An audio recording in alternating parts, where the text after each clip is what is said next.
So that's everyone? Yeah. All right. Um,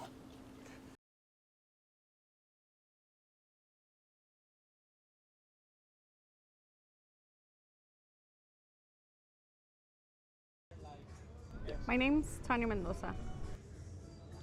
Oh, my parents took me when I was 3 years old to the U.S. Just like all these children from political asylum, trying to seek a better life, try to run away from certain things that would happen to my parents. And unfortunately, they had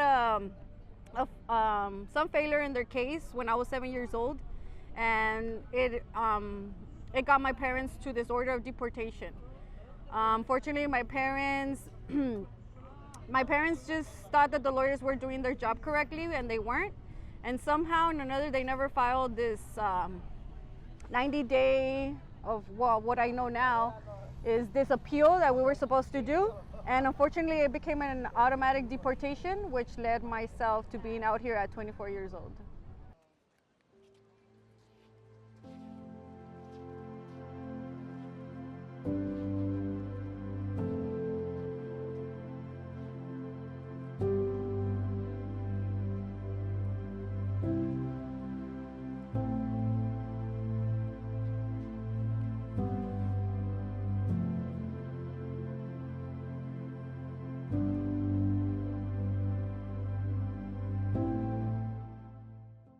I've seen a lot of families coming through the border without shoes, without sometimes without any clothes. Seeing people like fleeing their homes and leaving everything behind, leaving families, relatives behind, and just trying to risk everything, risk their lives even to get to the U.S. It makes you see life different in a different way because you get to appreciate what you have, even if it's just like a bottle of water, right? A lot of people get into no man's land by just jumping over the fence, and you've seen the fence is really high, and so some people spend maybe 2 weeks, 3 weeks, even a month in no man's land with no food, with no water, and some people even with broken legs because the fence is just too high, you know.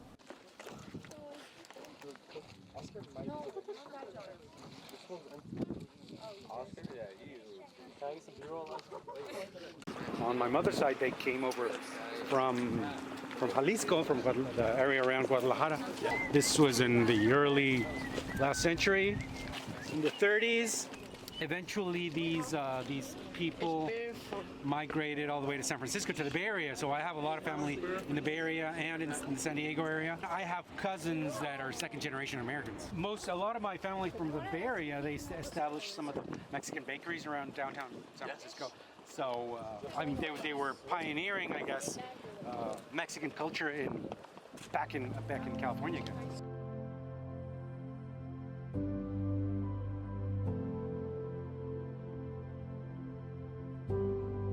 There was a lot of need also in regards to how to continue my process here as back to my birth of origin, because you lose everything, your identity and everything. So this is why it's like my biggest thing to be an activist and try to have this place open, because it does the border does affect you. So I feel like what I do now is for the same purpose, because all the support and all the help we give migrants would have been something that I would have loved for my parents to have had at the time. Maybe that wouldn't have happened, what happened to them.